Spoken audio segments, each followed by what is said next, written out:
क्या अरविंद केजरीवाल ने बीजेपी का रूप इख्तियार कर लिया है? अगर नहीं तो फिर अरविंद केजरीवाल दिल्ली के अंदर मुसलमान जहां पे रहते हैं, जिन जगहों पे, जिन इलाकों में मुसलमान रहते हैं, वहां पर वोट मांगने क्यों नहीं गए? दिल्ली परवाज में आप सभी का खैर मकदम है और आपके साथ मैं हूं लोन सुलेमान।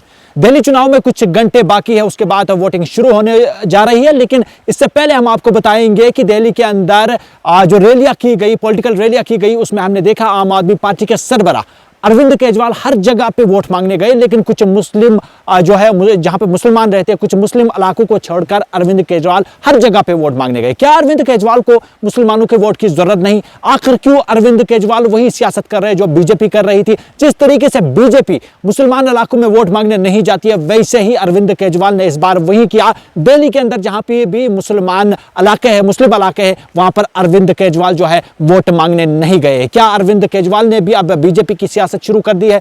क्या अरविंद केजरीवाल ने अब बीजेपी का नकाब पहना है? क्या अरविंद केजरीवाल भी अब वही करने जा रहे हैं जो बीजेपी मुसलमानों के साथ कर रही थी? इन सभी सवालों, इन सभी चीजों पे हम बात करेंगे। सबसे पहले देखिएगा पीआरबी के एडिटर इन चीफ और सीनियर जर्नलिस्ट दानिश अंजर का इस दिल्ली चुनाव और अरविंद केजरीवाल के मुसलमान इलाकों में न जाने वोट न मांगने पर क्या कुछ कहना है, उसके बाद मजीद तफसीलात फराहम करते हैं।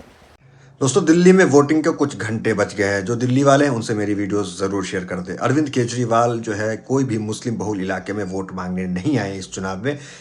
ओखला देख लें आप, मुस्तफ़ाबाद देख लें, कहीं भी देख लें, जाकिर नगर देख लें, जामिया देख लें, कहीं भी जो है अरविंद केजरीवाल ने मुसलमानों से वोट नहीं मांगा। ठीक उसी तरह जिस तरह बीजेपी नहीं मांगती है, मुस्लिम इलाके में नहीं जाती है, अछूत राजनीति में अछूत बना के रख दिया है, तो वही अरविंद केजरीवाल का रूप है। तो अरविंद केजरीवाल को वोट देने से, अब जो वोट मांगा नहीं उसे वोट देने से क्या ही फायदा?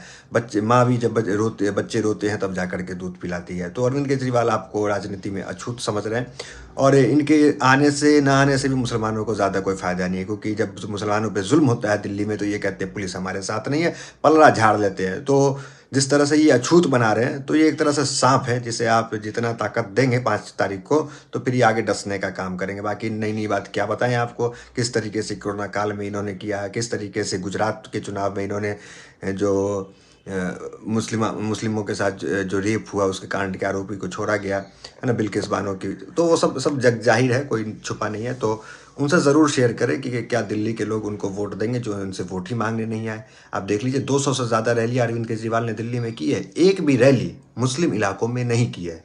मेरी वीडियोज़ को दिल्ली वालों से ज़रूर शेयर करें। ये थे पीआरबी के एडिटर इन चीफ और सीनियर जर्नलिस्ट दानिश अंजर। आपको बता दें कि दिल्ली के अंदर चुनाव में कुछ घंटे तो बाकी है, लेकिन अरविंद केजरीवाल ने बीजेपी का नकाब पहना है, यह साफ जाहिर होता है, क्योंकि अरविंद केजरीवाल पॉलिटिकल रैलियों में हर जगह पे दिल्ली के अंदर वोट मांगने गए, लेकिन उन जगहों पे नहीं गए, उन इलाकों पे नहीं गए जहां पे मुसलमान रहते हैं। शायद अब अरविंद केजरीवाल को मुसलमानों के वोट की जरूरत नहीं है, या फिर उन्हें मुसलमानों से वोट मांगने में शर्म आती है। लेकिन इससे पहले भी कई इल्जाम इसे अरविंद केजरीवाल या आम आदमी पार्टी पर लगे हैं कि दिल्ली के अंदर जब भी मुसलमानों पर जुल्म होता है तब अरविंद केजरीवाल कहते हैं कि पुलिस हमारे अंडर नहीं है। तो अब लोगों का कहना है कि फिर अरविंद केजरीवाल को वोट देने का क्या फायदा है जब हमारे मुश्किलात वक्त में ये हमारे काम नहीं आते। लेकिन अब इन चीजों को साफ कर दिया है, ये चीजें वाजह हो गई है कि अरविंद केजरीवाल ने भी बीजेपी की तरफ उन्हीं का नकाब पहना है। अब वो मुसलमानों से वोट मांगने नहीं जाते, मुसलमान इलाकों में वोट मांगने नहीं जाते, क्योंकि इससे पहले आपने देखा होगा कि बीजेपी भी ऐसे ही मुसलमानों से वोट मांगने नहीं जाते थे। कोई भी बीजेपी का नेता हो वो मुसलमान इलाकों में जाकर वोट नहीं मांगते थे, लेकिन इस बार के चुनाव में यह साफ हुआ। जो अरविंद केजरीवाल ने दिल्ली के लोगों को यह यकीन दिलाया था कि आम आदमी पार्टी उनके साथ है, वो बीजेपी के खिलाफ है, वो लोगों के लिए काम करेंगे, लेकिन इस चुनाव में उन्होंने साफ कर दिया जब वो बीजेपी वो हर जगह पे वोट मांगने गए, लेकिन उन इलाकों में नहीं गए जहां पर मुसलमान रहते हैं, चाहे वो मुस्तफाबाद हो या जामिया हो, सभी जगहों पे जो है जहां जहां मुसलमान रहते हैं अरविंद केजरीवाल वहां पे वोट मांगने नहीं गए। तो इससे ये बात साफ जाहिर होती है कि अरविंद केजरीवाल भी वही सियासत कर रहे हैं जो बीजेपी ने की थी, वही जो बीजेपी ने मुसलमानों के साथ किया था, अब अरविंद केजरीवाल भी वही करने जा रहे हैं। बहरहाल अब कुछ घंटे बाद जो है दिल्ली के अंदर ये चुनाव होगा और चुनाव के रिजल्ट में साफ जाहिर होगा कि क्या वाकई में मुसलमान अरविंद केजरीवाल को वोट देंगे नहीं, क्योंकि मां भी बच्चे को तभी दूध देती है जब वो चिल्लाने लगता है, वो जब दूध मांगने लगता है। वैसे अरविंद केजरीवाल भी मुसलमान इलाकों में न जाकर यह जाहिर किया उन्होंने कि अब उन्होंने भी बीजेपी की सियासत शुरू कर दी है, अब उन्हें भी शायद मुसलमानों के वोट की जरूरत नहीं है, शायद उन्होंने भी बीजेपी की तरह मुसलमानों को अलग अलग समझा है कि शायद ये हमारे मुल्क के नहीं है, इसलिए अरविंद केजरीवाल मुसलमान इलाकों में जाकर वोट नहीं मांगे, उन्होंने मुसलमानों से वोट नहीं मांगा। अब फैसला जो है वो मुसलमान उन लोगों के हाथों में है जहां पर अरविंद केजरीवाल वोट मांगने नहीं गए, क्या वो लोग उन्हें वोट देंगे या नहीं। इस वीडियो के हवाले से आपका क्या कुछ कहना है, अपना राय जो है वो कमेंट बॉक्स में जरूर रखिएगा। बहुत बहुत शुक्रिया हमारे साथ ज्वाइन करने के लिए।